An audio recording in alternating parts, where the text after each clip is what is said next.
You've heard the hype about unicorn founders and flashy startups. But let me introduce you to someone who's real, raw, and knows how to survive in today's cutthroat world. If your idea really has that substance, and if it's ballsy enough, 99% of people would think it's not doable. If it's seemingly doable and if everyone else is supporting you with that idea, it's bullshit. This is a man who doesn't just talk about scaling businesses, he lives it. With over a decade of experience and a unique journey that began with leaving school after the 10th standard to pursue a more unconventional path, he has always been drawn to the creative, the bold, and the non-traditional. If you don't have anything else to work on yourself. You might not be able to see the entire way forward, but at least take the next step. Not only is he running an Instagram popular service business, but he's also on a mission to help others to turn groundbreaking ideas into kick-ass strategies.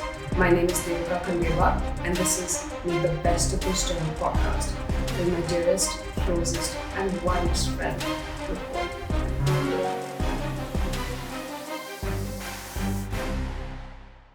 Thank you to the sponsor of this episode. It's like we're still looking for our next sponsor. The biggest common denominator that lies with you is so many people know you, but they don't know you. So what do you think is the biggest misconception that most people have about you? I think the biggest one would be that whenever someone sees me and when we have like a conversation, like it's always, we try to have a conversation where, we're trying to understand each other and there's a lot of free time that goes along with it. So essentially, whenever we're talking at length. I've built that system over the last couple of years to be able to have free time to myself so that there's so many other things that I want to do in life and I'm able to do them now. Yeah. So that's something that I feel is something that I get a lot. That's awesome. And I remember yesterday, I think we were just having a chat while we were thinking about what to talk about in the podcast. Something so specific on how it might look like you have so much free time, but in the background, you have so much work going on. Like, even calculating your things that even affect your P&L. I think you were talking about how you were aware of what's happening in the background down to the last gram of products that's being used in your salon, So there were so many systems in place. I would love to talking about how you've created that free time, but essentially what is also happening in the background. So I think, so there are two ways you can have free time. One is that everything is going well and that's there because you have a certain system working for you. Or the other way to have free time is not just caring about it, right? So you can come from either of these places. So I choose to come from a place where I feel that I deserve that free time because I know what's happening at the background. I know what's going on. And I think systems also need to be developed in a way that they're like end to end. A lot of people do ask me, whenever we speak to you, like it feels like you have a lot of free time, but in actuality, you're running a business. So how does that happen? Like, are you not working or what is the system there in place? So I think the way you have more free time is like having strong systems and processes in place. You start delegating stuff to your team and you just start having that robust system in place. And that's how you make free time for yourself. So I think that's one perception that I feel is common amongst people that I know, that I do have a lot of free time, which I feel is right because I've built that system over the last couple of years to be able to have free time to myself so that there's so many other things that I want to do in life and I'm able to do them now. Yeah. So that's something that I feel is something that I get a lot. That's awesome. And I remember yesterday, I think we were just having a chat while we were thinking about what to talk about in the podcast. You mentioned something so specific on how it might look like you have so much free time, but in the background, you have so much work going on. Like, even calculating your things that even affect your P&L. I think you were talking about how you were aware of what's happening in the background down to the last gram of products that's being used in your salon, So there were so many systems in place. I would love for you to talking about how you've created that free time, but essentially what is also happening in the background. One is that everything is going well and that's there because you have a certain system working for you. Or the other way to have free time is not just caring about it, right? So you can come from either of these places. So I choose to come from a place where I feel that I deserve that free time because I know what's happening at the background. I know what's going on. And I think systems also need to be developed in a way that they're like end to end, right? You cannot have a very small system in place which maybe gives you an insight on one particular part of the business. But I think it is effective only when it's from start to finish. For example, if a customer is coming into a salon or any store for that matter, what does their journey look like? Like whenever you run a business, I feel you have to map their journey first. You have to know exactly what would be the first touch point from when they see your brand, when they get to know about your brand, either through a friend or social media, whatever the source is, to the point that they avail the service, they come to you, then they go back, and what is the emotion that they're carrying with them. So if you're able to map that journey well, you know exactly what are the parts that are needed in between to be able to run a system which has that kind of hygiene. When you talk about, let's say, inventory or products, I feel when we look at it from a perspective of something which is not too big to consider or not too important, we are leaving room for mistakes. We are leaving room for things like maybe pilferage or like in our particular example, I feel there are so many things that can go wrong, but because we feel they're not as important, we miss them. I feel everything that is working for you in that particular setup or business or situation in life, I feel every small detail would have its importance. And when you take all of that in account and you take all of that in totality, I would say, that's when you realize how important it is to have that in place. So from an inventory standpoint, you can either have in the total P&L, you can either have a 10% cost of inventory, or you can have it to 30% as well. So that gap of 20% makes all the difference, right? If you're doing a sale of, let's say, 1,000 rupees, out of that, if you're spending 3,000 on your products versus spending 1,000, that's 2,000 rupees on that amount. And if you multiply that with the revenue that you're doing, it's a lot. So I feel sometimes we just look at things which seem big to start with. But I think small things are where, where you actually save more money, you earn more money. And that's what makes you different from other people as well. And just having those systems in place and, maybe just having that viewpoint helps a lot. So I think that is something that is very much important.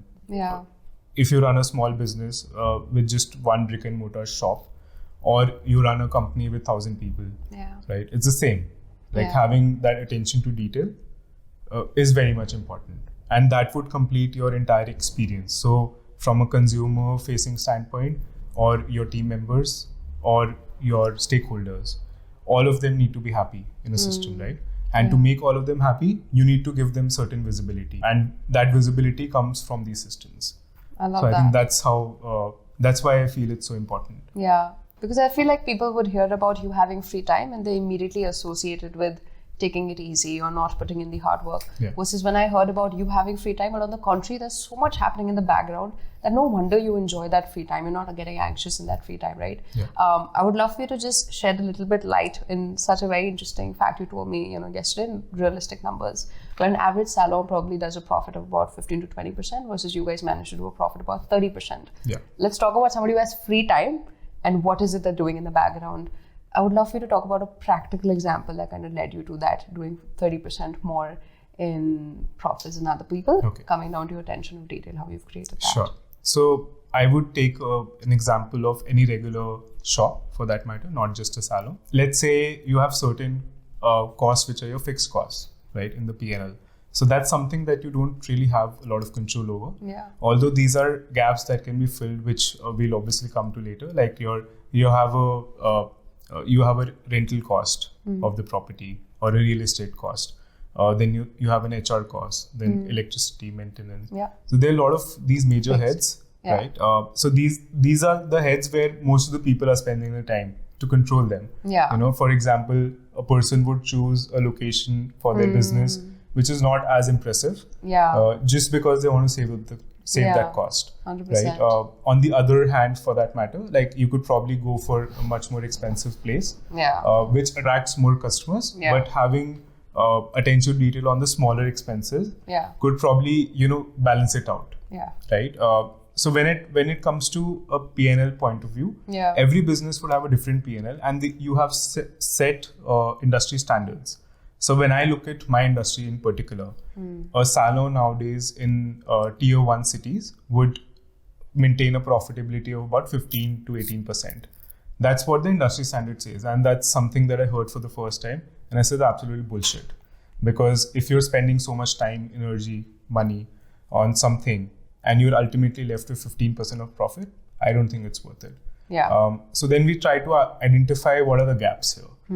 Why is it 15%? Because when I did some research, I realized that about 10 years back, 15 years back, this number was all the way up to 60%. Oh yeah? Yeah, in terms of profitability. What went wrong? So you then see those trends, right? And you would see patterns in every situation in life, be it business, personal, everywhere. So when you look at those patterns, so in this particular scenario, we realized that the HR cost has gone up significantly. Yeah. The artists that are working, they're much different now. They have evolved over the time. Apart from that, your rental cost has gone a lot. It's multiplied over the last couple of years. Now, where is the gap? The gap is on two ends. One is that you're not able to maintain your HR and rental cost in this particular scenario. Yeah. And the second is that you've not been able to increase your ticket price or the number of people who are turning up. Yeah. Right? Now, how do we fill these gaps? Now, you've identified your problem statements. Now you start working backwards to actually fix these problems. Yeah. So to give you a small example, like how we like to control our rental cost from that perspective is like, let's say if the industry standard says 30%, we would like to bring it down to 20 or even 15% for that matter. 30% is what? Is your rental cost. So that's Like a standard. If you're doing 1 lakh in revenue, you want 30K 30,000 is going towards your real estate. Yeah. So I'll just quickly break it down for you so that you know exactly what the numbers look like. So if you're doing a sale of 1 lakh, the industry standard says that you're spending 30,000 on your rent, 30,000 on your HR, about 25,000 on your products, right? And then you have miscellaneous expenses, which are another 15-20%. So ultimately not left with a lot, right? And especially if you have marketing expenses over that, a lot of businesses that I know within the industry are actually making a loss. Right, but they're always hopeful that maybe the next month would be better. Oh really? Yeah. But it's so crazy. Service business don't even get funding. But it's just I think because of the nature of the business, somehow this business itself has turned into a business which is a secondary business for most of the people who are in it. Right, it's not the primary business for them. So because of that, I feel sometimes making a profit itself is not an objective there. Wow. So that's something that I completely rule out from the conversation, because that's a completely different ballgame altogether. Yeah. If I'm running a business, it has to be profit-led. Right? Otherwise, my responsibility towards the stakeholders, towards the employees, everything goes for a toss. Yeah. If the business is not making money, then how can I provide for other people? Yeah. Right? How can I provide the best experience to my consumers if I don't have the money to, to invest on that? Yeah. So I feel from that perspective, like once you understand your P&L, once you understand your industry's P&L, then you start picking up things which you feel can be improved, and then you start working on them. So when I understood that 30% is too steep as a real estate cost, I started working on it. So we identified a couple of things which helped us. Like we have few collaborators within the space. If I don't need the entire space, so I can probably have someone else who can step in, utilize that space, work in a way that they're also driven and we are driven, and we are both working towards the same goal, which is increasing revenue at the end of the day. So if I'm able to leverage that space, I'm doing that. To bring my HR costs down, I'm setting up systems where we're educating people.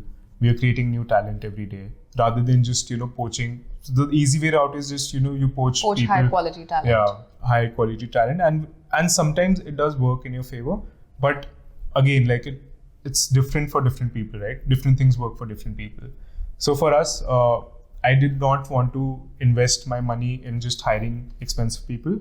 I wanted to create talent, because then there's better loyalty. Time in training. Yeah, so we spend that time, energy, and money on training. So effectively, my HR cost goes significantly down.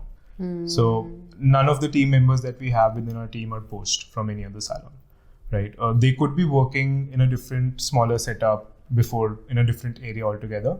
But the only reason that they moved was because they saw a certain type of growth. They had a certain vision which aligned to ours. That's why they're working here. So what happens ultimately is that I love that. No shortcuts. Yeah, no shortcuts. And I do feel that shortcuts do not work in the long term. Yeah. That's why they call shortcuts, like they're not long cuts. I think I just wanted to make a point for somebody who says they have so much fucking free time. That free time doesn't come out of in the air. You've put in so much work to not just deserve that free time. I think that's the wrong word that I'm using, but actually happily enjoy that free time. And that free time is not coming at the cost of something just collapsing and mindlessly giving up on something and just being I'm overwhelmed. You've really set up a lot of systems, processes, and done, I think, paid your dues, and then moving on to the free time. So I love that, right? And that's why it's very important, because people just take what sits with them. Free time chahiye hota, that's the right thing to do. But they don't understand all the back end that has gone behind you being able to, as a full-fledged business person people's livelihoods are dependent, on your business running properly and stuff like that, and then you having that free time.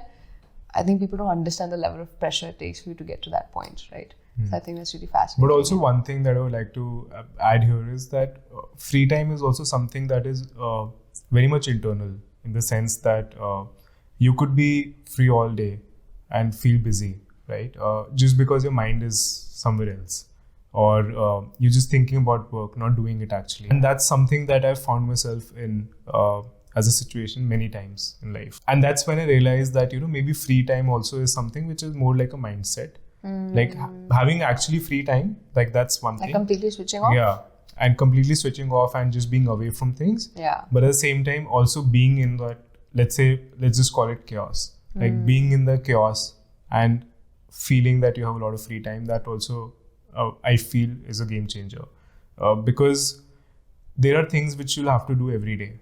If you're running a business, you will have to get into the nitty-gritty of it. No matter how many systems are there in place, you will have calls where, you have to deal with that situation there and then. At the same time, you're done with it, and then you're back to your free time. So I think being able to have that mindset where you can switch off consciously, I think that also helps in achieving that free time. Yeah. So that I feel is as important as actually having free time. Got it. I love it.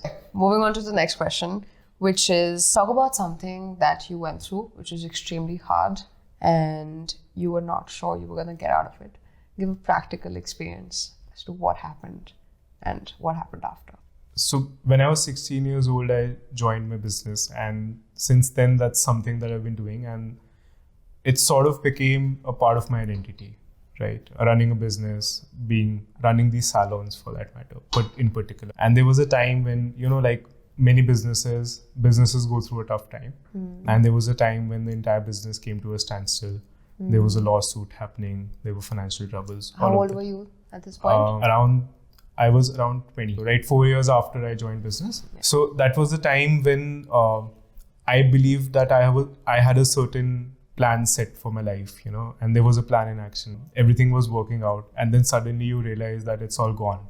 When you attach yourself to something so much that it becomes your entire personality, and it just goes away in a night. That's when you realize there's nothing else to do. That's the real identity crisis. And for a split second, I thought, there's nothing else to live for, because it can be that extreme. It can be that extreme, because your life works in just 3 dimensions.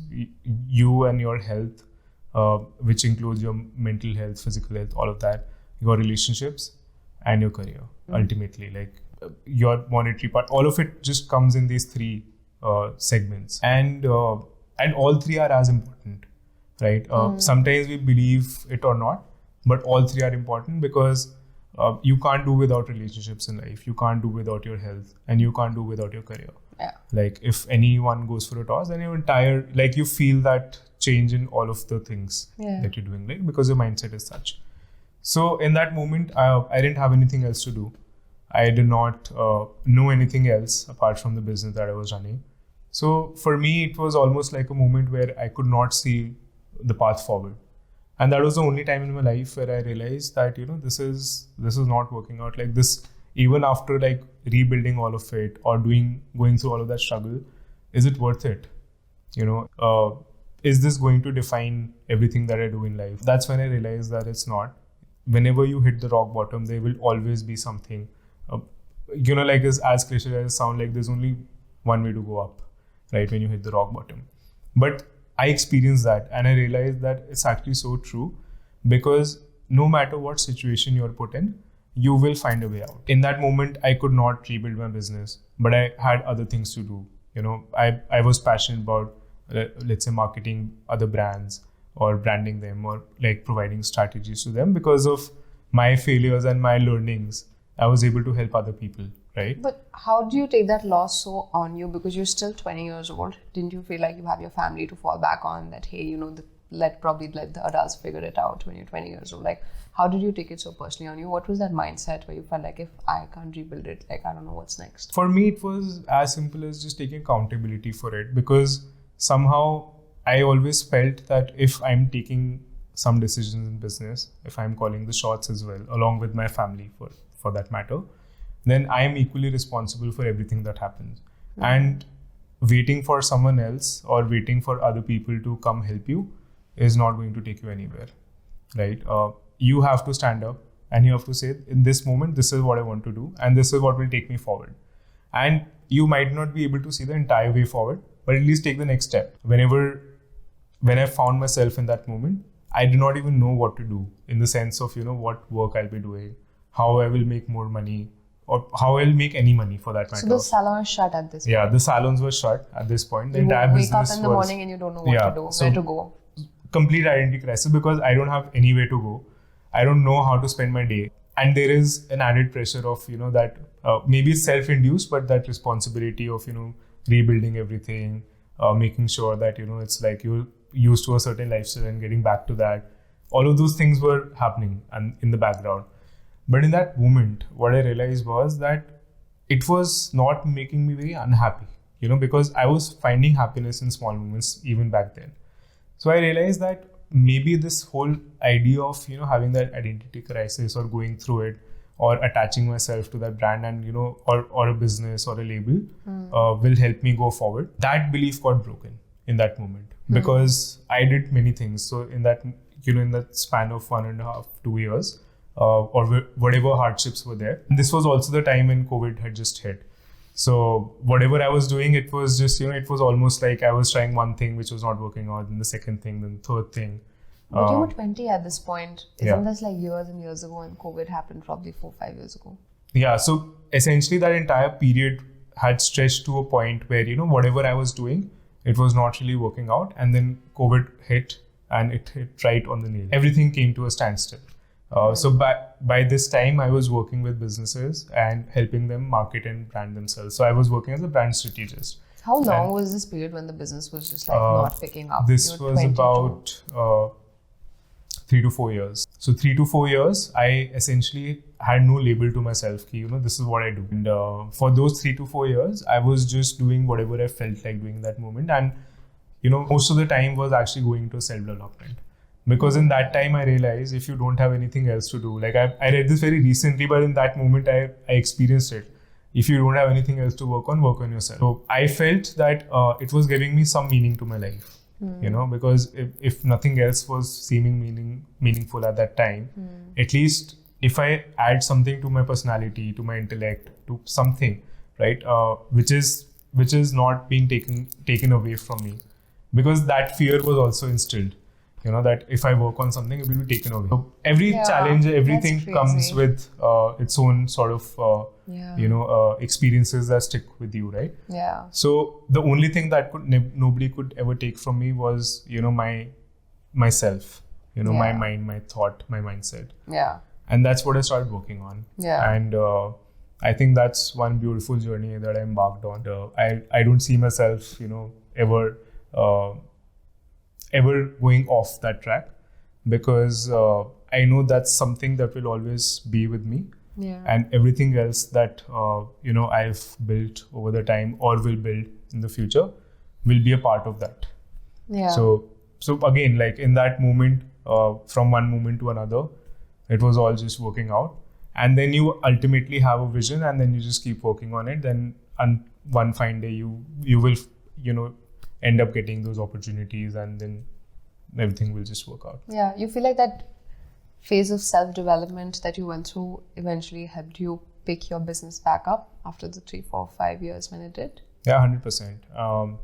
In the way that it's much better than before, not just in the sense of how successful it is in terms of the revenue part of it or the profitability part of it, but also the fulfillment part of it.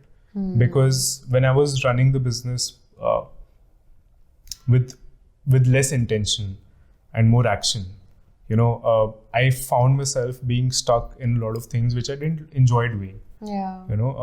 Like how we just said, if there's free time, it's been consciously made, right? Yeah.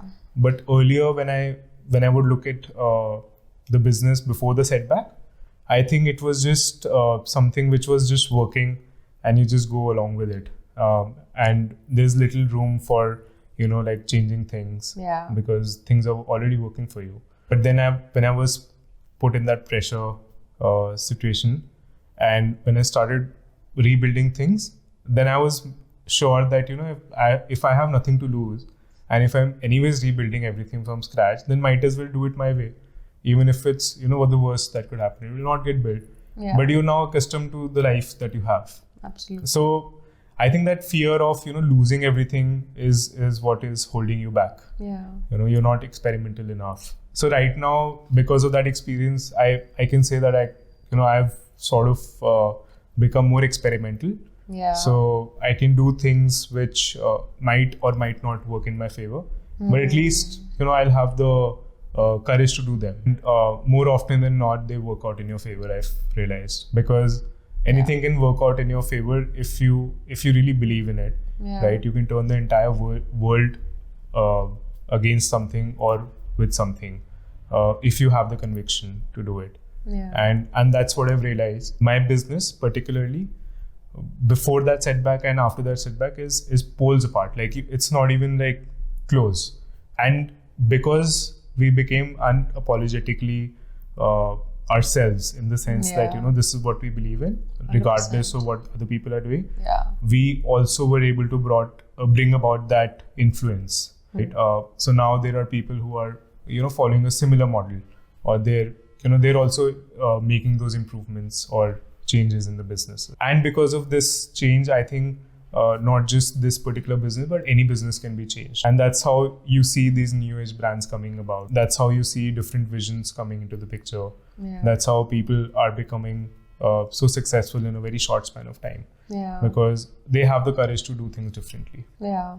I love that. I think just eliminating fear gives you a lot of room for experimentation, and that's when a lot of unexpected growth happens, which wouldn't otherwise. Exactly. I love that. Yeah. But I think but kahin na kahin your debate has been thrown off a little bit with that answer. वो अपने आप organically निकला ऐसे उस story के बारे में. Like that's the core belief that I've started with. That's what I'm trying to fucking get out of you, because we'll get into this debate. Fundamentally, I believe that you get to the point after doing the work, And I've never disagreed on that. And a lot of young people try to escape that. And it's like bypassing that, right? You can't. Fucking put in the work, and when you have, you won't be thinking about who's right here. You know exactly what. Yeah, actually you're right. Like even I don't have that perspective, because in hindsight you forget the hard work that you've done, right? Because let's say I've been living this life for 2-3 years now. For me, this is the norm. Yeah. Right. Just being chill and just enjoying life. So it was very new for me in the beginning, right? So when I was putting in the hard work, like I've had like many countless like sleepless nights. I've been working. Like I used to find cafes in Gurgaon that are open 24/7 just because I would go in the night and I would work and I would need that environment. And these are like, I don't know, in hundreds these nights. So I've done all of that. But now if I think about it, I'm not able to connect to that version of myself. So I can't speak about it that passionately. And then also you forget about things. So now if I want to like ask someone to put in that hard work and then get there, it'll be difficult for me to convince them. Yeah. But to be able to show them that this is what you can do is something that I can easily do. Definitely. And then they will have to figure the way out to get there. Yeah. Right. Essentially, and leave this example, but if you even see like spiritual leaders and all, You would see the outcome. You would see the result. Most of the Most of the times you work would that's not gone into even it. you would not even like believe in it because it is so far fetched for you. But when you start getting there, that's when you realize, oh, this is what I needed to do. Like they say that if you want to be detached to something, like you have to first experience it. Yeah, I love Right. that. And 100%. essentially that's what happens, right? Like you get something Yeah. and then you see that it is maybe adding happiness to your life or it is adding some value to your life. Yeah. And then after a point it stops doing that, right? Yeah. Like if you buy a new car or a new phone or something like that, you realize that everything has a shelf life. And sometimes that deep fulfillment is not there, even Yeah. after getting everything that you wished for. Yeah. That's just because, sometimes we forget that in that moment, it's living life is more important than, just checking things on your list. Yeah, absolutely. I love that. So excited to get to a debate point with that. Like we just have the strongest opinions. But coming back to the business side of things, I think there's so many ways to describe you as a leader, which is the biggest thing I want to do in this segment, right? As much as we love our friend Vibhoar, who's so amazing and who's such a great advisor and who's such a good vibe, you're a fucking ferocious leader in so many shapes and form, and you've built a robust business. So I think it's very important to get that story out, right? And I think one of the ways, out of the 100 words, I think one word I would use is, extremely systems-oriented leader, right? So just to kind of touch on that, implemented, that has transformed your business, without which everything else would have failed. So let's say we just recently talked about all the points in the P&L that can affect the profitability of your business, right? Now you have to identify which parts of the business will impact it the most and the least, right? Now let's say consumer side is one thing in my business which impacts the P&L in a substantial way. What is the customer who's coming in? What are they spending on? How much are they spending? What is the frequency of the visit? Like how many men are coming? How many women are coming? Now these are things which we typically don't think about as much, when we're not in the business. But when we are, it's important to think about. So I could probably just go about run the business the way it's like whatever's happening is happening, right?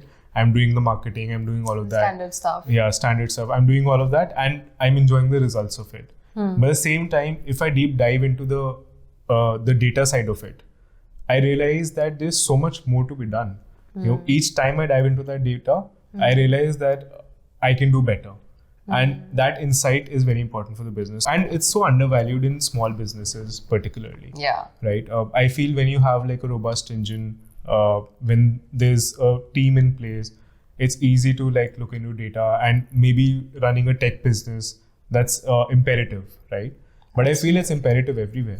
Like even if you're running a small shop, like if you go to a Kirana dealer, like the shop owner, they would have like a diary in place, where they're writing down all the hisab, all the dues and everything. Yeah. They're maintaining some form of data. Yeah. They know exactly how much they've sold, how much they've made in a day. Unfortunately, a lot of businesses now, they don't, even with so many resources in place, they don't know how much money they're making. They don't know. You think so? A lot of them, like I speak to a lot of people and they don't know. But there's the one thing people track, which is what's the money coming in. No, but like for that also you need to have systems in place to be able to monitor what's coming in and what's not. There are so many hidden costs in businesses that sometimes you just overlook them. And when you're making the payments at the end of the year, your CA is telling you that this is the loss that you incurred. With that. All the outflows and inflows, you don't have visibility on a daily basis. To you. Yeah, it comes as a surprise to you. Yeah. So let's say for me, consumers are essentially like the biggest. They're the biggest stakeholders in my business. How do I track them? So like all the points that we talked about right now. So we map their journey from start to finish. We say that this is how they'll inquire on our social media page, or this is how they will reach us. Then that's the first log that we have. So essentially, if you are a consumer who's seen our page on Instagram, you reach out to us on DM, you give us your phone number, you become a lead. Now that is put into the lead funnel. Now with that funnel, now there are multiple things that we do. So if you're, then we would, inquire what are you looking for. And then there is one team which works purely on that. where they work with consumers or people who are inquiring on our page or any of these platforms. They understand the requirement, they help them with whatever query they have, and they come, they visit, and they get the service done. That's one part of it. Yeah. Now, if you've not been converted, but you've entered the funnel, then either you remarket it through ads, or you are going in the WhatsApp funnel. So then there are WhatsApp campaigns that are happening. Essentially, it's not push marketing, but it's a way that we make sure that you don't forget us, right? Yeah, but it's so crazy. I think with you guys, I have never heard from it. I never feel like you sell. People just know you. People just end up coming. They just end up having a good experience. I don't think I've ever received a WhatsApp notification. Maybe in very subtle ways you probably do your marketing, but like you correctly said, it's not push marketing at all. It's not push marketing because if I'm selling something to you, you'll be least interested in listening to me. But if I'm just selling what I sell or what I serve or what I offer as an experience, then you might be interested. It's never push marketing, but it's also, to run a business, you need to have some systems in place where if I'm spending X amount on marketing or if I'm spending an X amount on a certain activity, there is a certain ROI of that. So our ROI is calculated on a daily basis, for a marketing spend. We know exactly how many people... What's the customer acquisition cost versus what is the ticket size that the customers ended up spending? So currently our customer acquisition cost lands somewhere around 50 rupees. Really? And our ticket price for a new consumer is somewhere at 2,500 rupees. For an old consumer, if you've spent 6 months coming to the salon, then your ticket price goes up to around 4,000 rupees. So essentially, we know all that database, and through that database, we can anticipate how much sales are we doing in low season, high season, all of those things. Like, it's also seasonal to some extent. Now, when we know what is a customer acquisition cost, like we work on a particular return on ad spend, and we calculate that on a regular basis, and then at the end of the month, we have like all the tables in place. Sit down and analyze, analyze that. We, as an offline business right now, are working on a ROAS of about 12 to 13x. And I have worked with, and I still work with D2C brands that are sitting on 3 to 4x, right? The only reason we were able to get to that number, 13 to 14x. What's a ROAS? So ROAS is essentially return on ad spend. So if you spend 1 rupee on your ads, what is the amount of money that you're getting back from it? And to be able to calculate that in an offline business is a little challenging. Yeah. But if you have systems in place, like every customer would have a tag. So every customer would be tagged in terms of where they're coming from. Like there's a source attached to them. That's so if you've inquired through Instagram, there's a different tag. If you've inquired through Google Business, there's a different tag. So now we have all these tags in place. Now the reports say that these many customers have come through Google. These many customers have come through Instagram. These many are walk-ins, and these many are repeat appointments. These many are referrals. So that's the data organization part of it. Yeah. And then you use that data to calculate your return on whatever you spent in that particular month. Yeah. So with all these systems in place, like from having a marketing spend versus no visibility of what we're getting back, to reaching a point where we know exactly what channel is giving us, and then we manage our spends accordingly, we optimize them accordingly. So that's one side of it. Now once you're inside, then the second journey starts, right? Now you've become a customer of ours. Now once you're a customer, then there are things like, what services are you going for? And if there are services which you've not availed at the salon, why is that? That's one part of it. If my average ticket size is, let's say, 5,000 rupees for a particular center, then why are few people spending less money? Then that data segmentation is different. So all of those data points are collected, and then they're all worked upon, and then you create those campaigns accordingly. So let's say if you're coming to the salon and if you're just getting your hair colored, but now we know what would I be labeled as, a referral? You would no, this is a different category. My friends, absolutely, there's no data collection there. But at the end of the day, once we know what your purchase behavior is, then accordingly we can, target. And it could happen in the most subtle way possible. So just to give you an example, let's say you come for your hair color, and which you do, right? And you get like colors like ash. Now what happens with these is, like, we know we know that maybe you've gone home and if, without the proper use of home care or whatnot, which is in most of the cases, we know that your hair is a little dry. You need a treatment, right? We know that, and we're very sure on that. And this is all like over the last 20 years of our experience. Now we know exactly, what your hair is going through. So you need a treatment, but you're not going for that. Every woman listening to this podcast ever.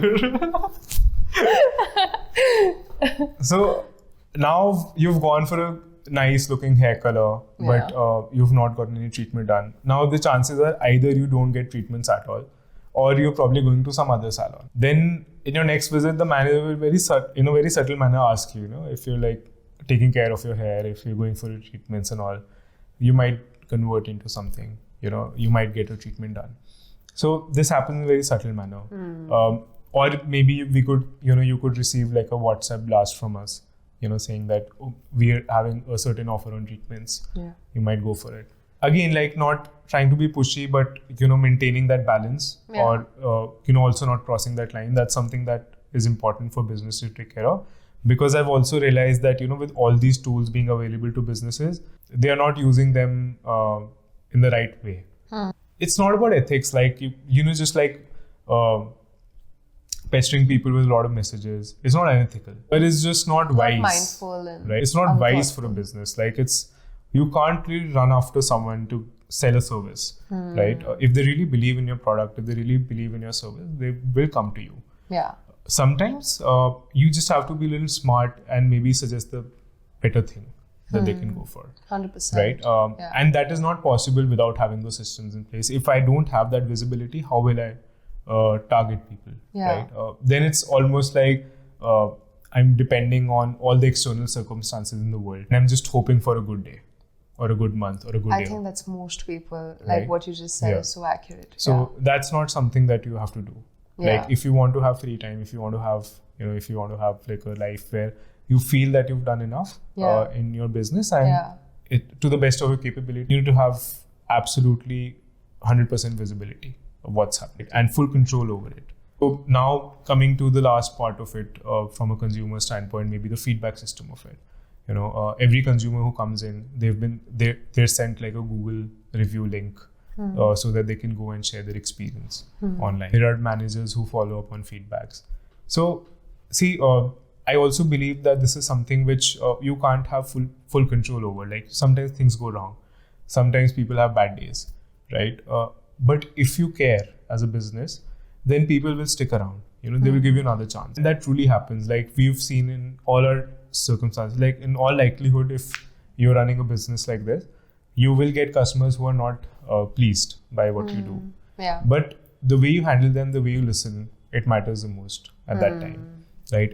If something as simple as them feeling that they heard makes the world of a difference, because most businesses are not open to feedbacks. Yeah, they're just defensive. Yeah. So that becomes the last SOP for a consumer, right?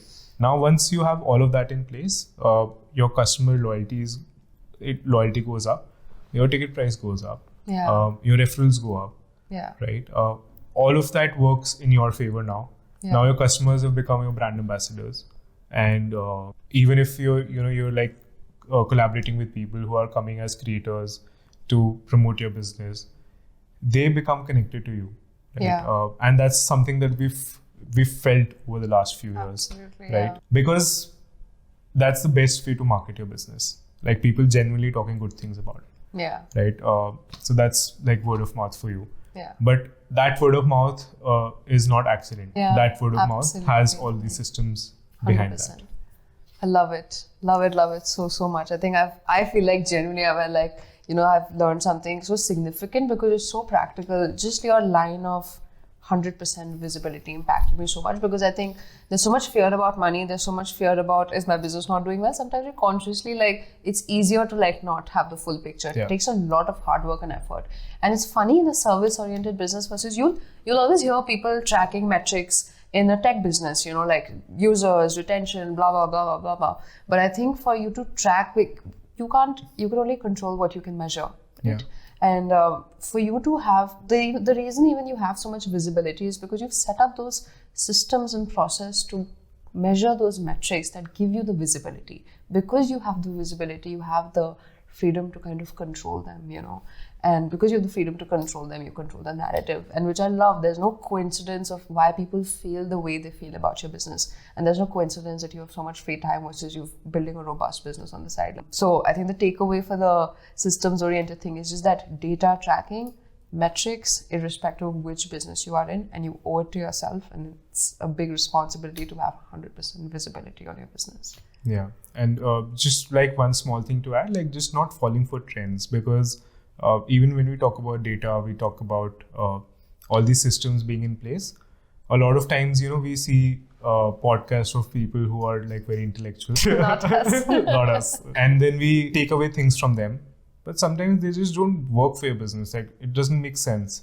So I think identifying what makes sense for your business, what are the gaps that you need to fill to be able to be in a better spot, that's very important. I think not just, how we talked about the entire consumer experience right now. Yeah. That's not something that we want people to take away from this podcast. We want people to take away the fact that, these systems are in place because of which the consumer experience is nice. So you create your own system. You understand where you're lacking.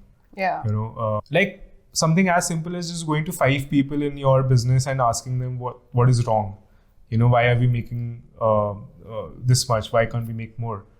You get that feedback from them. And you just need to have enough courage to work on it. Yeah. That's it.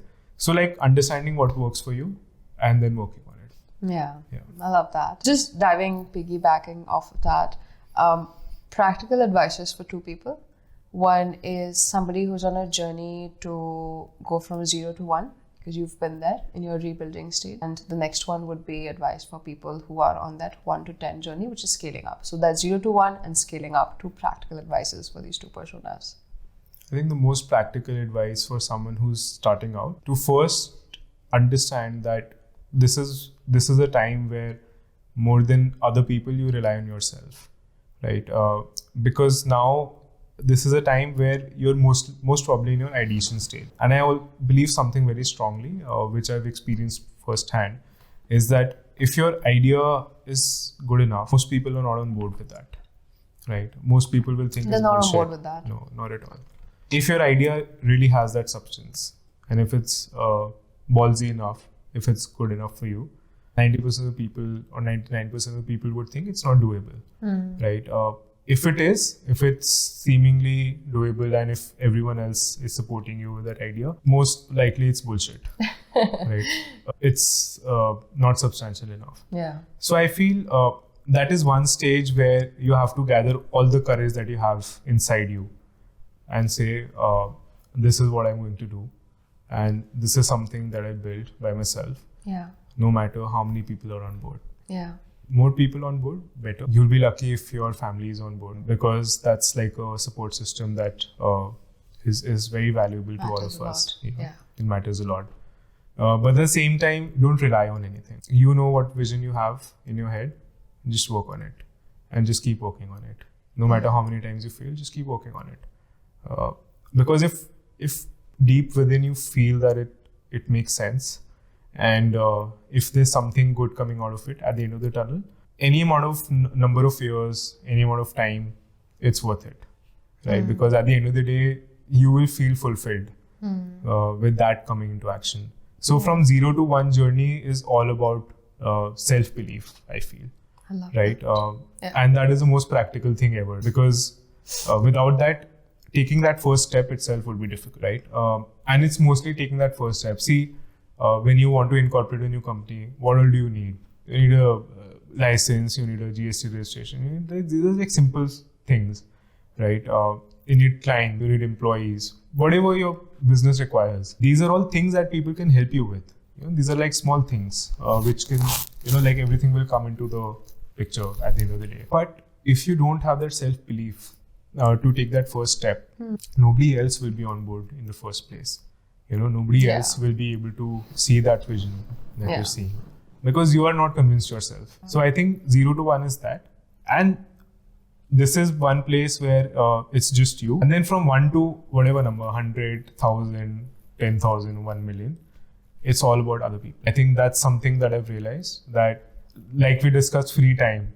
you can only have free time when there are people following those systems. Once you know you have a proof of model, then I feel it's all about getting right people on board who share the same vision as you. If they do not share the same vision, at least they're aligned to it. How would you know that somebody has crossed that journey from 0 to 1 is now on a journey of 1 to 10? It's essentially like if there's an idea that is there, if there's a seed of an idea, now it's on paper. That could be a journey from 0 to 1. Or maybe for someone... So you're making like 2 lakhs a month now and you're now struggling to scale. You're like, I don't know how the fuck to come out of here. You're making 2 lakhs and you probably make 40% profit. You're making 40K a month and you're like, I can't pay my bills with this. How do I scale this up? I think it's very subjective. For someone, a 0 to 1 journey could be their first sale. For someone, a 0 to 1 journey could be something as simple as incorporating the company.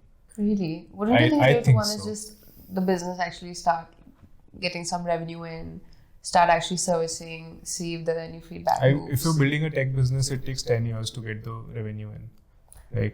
So will you believe and that... you have users, different metrics to kind of... Different metrics in different industries. And it's so subjective that, your 0 to 1 journey is essentially... It's my perspective that your 0 to 1 journey is essentially your proof to yourself that what I have in my mind is doable. Now it could be with your first sale or your company or whatever it is. Users, whatever. Right. Whatever it is, right? And it could be like in a month, in a day, or in 10 years. Now, once you know you're confident that I've been able to, materialize my vision. Now you need other people to help you grow because you can't do everything alone. You can't, have all your resources in place and just, just headlessly, mindlessly, just, run around everywhere. It's not possible because that will take you nowhere. Yeah. That is the time when I feel like having right people on board is important. Yeah. Because they will take some pressure off you. They will align with your vision. They will put in their work. And then you will just see your vision being multiplied. Because that is the power of, people coming together. Yeah. So I think for me, like these are the two things that worked. I love how you gave that 0 to 1 journey. Self-belief was the answer, and you absolutely defined it, how it's so fucking practical. When you said you just rely on yourself, I started thinking from a hiring perspective. But when you start expanding on your family and how everybody's going to be a naysayer initially, spoke about how you have to have full conviction. That's what relying on yourself is. The second one, complete alternative to, is like it's your people. So I think loved the distinction. And it's a very clear switch, right? Clear in terms switch. of mindset, because like even for me, the 0 to 1 journey was when I was not even looking for external validation. Like I had completely switched off from the external world, and I went into the cocoon. I said, "This is what I'm building. Once I get to this level, that's when I will tell people that this is what I'm doing." When I got to that level, that's when I started telling people that this is what I've built. Yeah. Now let's do it together. And then they align to it. Because if you don't have that proof, anything in action, it's very difficult for people to align to that. Because you might have a grand plan in your head, but how do you communicate that to people? 100%. So you show them something and then they're on board. Yeah, I love that. Also, I think I would love for you to talk to a very specific niche group of people who are in the family business space, and you have had a phase of working with your family, and I think now you're running it independently. Now they're not that involved anymore, right? What's one brutal truth of running a family business that nobody talks about? While you run a family business, a lot of times we think, because of conversations like nepotism and all, we think that there's so much pressure. Hand it over to you. That's something that people believe, right? Like that it comes easy to you. Because of that, there's an unnecessary pressure on yourself. That you need to prove yourself in a way that if, let's say, your family has brought it to a certain level, now you have to 10x that, and you have to work from there, right? Because now you're not working from scratch. But somehow I've realized that that's not the real conversation to have, because all you're trying to do at the end of the day is prove it not to other people, but to your own family. That if you've done this, I can now, do this. And that's somehow like it turns into ego war for some reason, right? Because then you start competing with your own loved ones, and then you're like, okay, now I will take it from here. Because it started off as an external pressure, But now that pressure has become internal, right? Wow. That is the biggest struggle in a family business, I feel. And so go beyond that. And when you say it doesn't matter how much I'll be able to build or what I'll do with what I have, that is when you start being more, you just have a more free approach. Because now this concept of, like carrying forward that legacy is not there in your head, in the sense that, it's not adding too much pressure to your head. And this whole idea of, legacy, I feel is bullshit. Because I feel your family has built it to that level, or has been able to build it to that level. Let's say your father, in most cases, it's your father's, right? In a society like this. So they've built it to that certain level with whatever resources they had, whatever mindset they had, whatever vision they had. You could totally have a different vision altogether. It could either be not doing that business altogether, doing it with so much passion and so much conviction in a different, unique manner that you multiply it 100x. Or maybe just running the way it is, like you just maintaining what you have. So this whole idea of, people trying to overcompensate for being in a family business is what screws it up at the end of the day. Yeah. So when I realized that, and when I became conscious about it, that's when I realized that it doesn't matter if it's the same, if it goes down, if it goes to the ground, if it goes to shit, or if it gets multiplied 100x, right? This is not relevant. Like, this entire conversation itself is not relevant, because it doesn't matter what my father has built. It just matters what I want to do with this. And if you feel that this is something that you don't want to do, then don't get into it. No matter how much fight you want to have with your parents or whoever in the world, don't do it, because you will not be able to justify it, and you will most likely spoil something that your family has built. They would rather donate it, the entire business. You can have whatever wealth you want, but just do something if you feel like doing it, not just because you have to. So that's, in terms of family business, that is the only difference I see, the only drawback I see with the current mindset that we mostly have. But apart from that, it's like anything else, any other business. Like, you will just purchase a running business and it will be the same. But because you will not have that emotional connect, you will run it in a more pragmatic manner, right? And if you can think about your family business in the same manner, then there'll be no emotional barrier. Oh, such a good example. Never thought about it like that. You're right. I think if somebody purchases a business and goes on to build it, scale it, or just maintain it, I don't think people would ever call them out like they call people out for running a family business. So thank you for sharing that perspective. I think it's a very helpful conversation with a lot of people, because India does have a lot of family businesses, and where kids want to kind of take it up, and sometimes they want to take it up because there's so much genuine interest, but there's so much societal pressure of people telling them, everything comes easy to you, blah blah blah blah blah blah. But I think that external fight, how it becomes an internal fight, and it becomes a whole different struggle that you deal with, which already comes with so much struggles running a business, is just I think a lot of people resonate with it and find a lot of practicality in what you said. So thanks for sharing that. One thing I want to do in this podcast really is focus on talking about money. And I think when so many people divert from the conversation about talking about money, I'm so upfront about it, because I figured out from very early age, I just wanted to know how much money people make, because I wanted to make a lot of it. And I didn't know what was a lot, because when you don't have your rent to pay, like 50K is also so much money. 5 lakhs is also, like barely enough money if I hold a car and have to pay my EMIs and stuff like that, right? So I think talking about money is something really important. So I think what I would like to ask you is, how has your mindset about money evolved over the course of years? And what is one thing that every entrepreneur needs to think about when they think about money? I think money is a very integral part of any profession, because that's the kind of reward that you get for whatever work you put in, right? And that's something that buys you a certain kind of lifestyle or whatever you need in life from a material perspective. The way it has, although the importance has always been there, and it's something that I realized, like, to live a good life, you need a certain kind of money. But the way it is being utilized can get changed, or the way I envision having money and what will it be used for, that can evolve. So for me, what happened was, when I used to think about money from a perspective of something very materialistic, in the sense of getting a better car or a better house, or your more traditional uses of money, I would always feel that there's no end to it.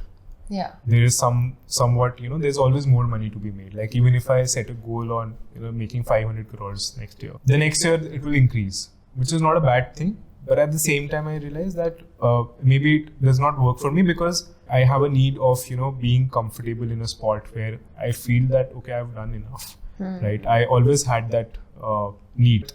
The way over the last, and very recently, to be honest, like in the last 2-3 years, the way I started looking at money differently changed the entire game. Now I'm actually more driven to make more money because earlier money used to buy things for me. Now it can buy time. So now the whole concept of, like there's a certain motivation that you have behind everything, right? So for me, the motivation now to have more money is to be able to buy that time for myself where, I don't have to work. Maybe if I don't feel like working that particular day, I don't have to. If I feel like taking a vacation, I can. And after a point, your materialistic needs are anyways taken care of. Especially living in a country like India, I feel you don't need a lot to live a good lifestyle. A couple of lakhs and you're good to go. If you ask, like most, and this is a practical example and case study that I've done. Most of the businessmen that you would see. And the ones that are running very successful businesses, you ask them what is their monthly expense. Sometimes it's 20,000, sometimes 30,000. Like their personal expenses, right? Apart from your home expense, cars. Yeah, removing all those. All of those your household expenses. Yeah, just like cash flow. So essentially, they keep their families apart, and like them, just as individuals, what would be the personal expense look like? Sometimes it's 20,000, 30,000, really? 40,000. It's like that. Most of the people, and I'm talking about Delhi, like where people have a very flamboyant lifestyle. A lot of people that I know around me, just because A, they don't have the time to spend money, right? Where would they spend it? When would they spend it? B, they don't need a lot of it to like be happy. Like even if you just go out every day, have a meal, how much money can you really spend in a month, right? So from that perspective, I always felt that, and this was something that I felt was always missing in my life, that motivation to have a lot of money. And when I had this perspective, I don't remember how, but like I probably through any of experiences or consuming content per se, I got this idea of, having more money to just have to purchase time for myself. Then the entire narrative changed in my head. So that evolution I've gone through, and I think it's here to stay because that's something that will add real value to your life, when you have more moments to yourself and you're able to provide. And the second thing is like you're able to provide better for your family. So I think the need for money will always be there, but the way you use it and the way you would want to use it, that motivation behind it will keep evolving in life. And it could be different for different people. Someone could just have a motivation of, not doing it for themselves, but for their family. So that could be a very big motivation for them. Yeah. So for me, this was the case, but like for everyone, I think it keeps evolving in whatever stage they're at in life. Yeah. Yeah, I think you've answered even the second question, which is what is that one particular mindset that an entrepreneur needs to have when they think about money? Because I feel like for me, ambition and money is at somewhere same, and like you said, money can only get you, there's no end to it, and like you said, living in India, there's only so much you need. And even when you go abroad, like you can figure out what's a particular bracket, right? Like the top 1% of people in the world, if you're making upwards of $450,000, you're anyway. But there's this ambition to become a millionaire. You don't even need to become a millionaire. You don't even need $1 million in your bank account to live the life that you want to live, right? But I think money is a way to keep score. I think money is for you to be like, oh, how ahead am I getting in life? For you to just kind of keep a score of like, am I improving in life? And money is just something that kind of keeps adding up in some sort of an external validation that, hey, maybe the decisions I'm making is right. But I think, like you said, your relationship with money matters a lot. Like it can really even take you down where you're constantly comparing yourself to other people. And there's no end to it as well to that. 100%. But if you have a good relationship with it, then you're kind of shaken up. You know exactly what you want to do with it and why you want it. Then you're not at the mercy of it.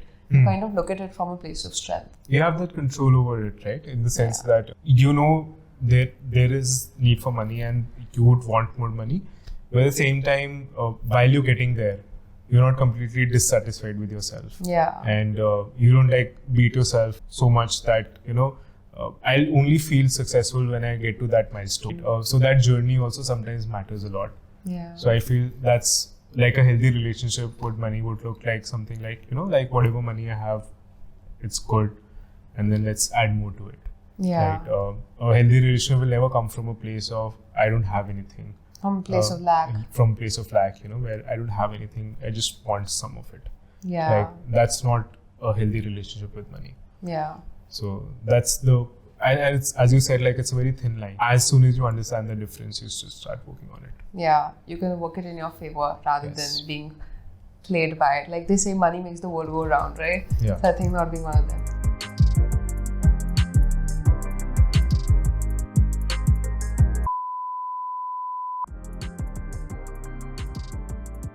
किसका phone बज रहा है? हाँ. मुझे कुछ नहीं सुन रहा मैं बोलने के लिए. Like this one thing. It's very rare that I will speak about this on camera. Yay! I love these comments.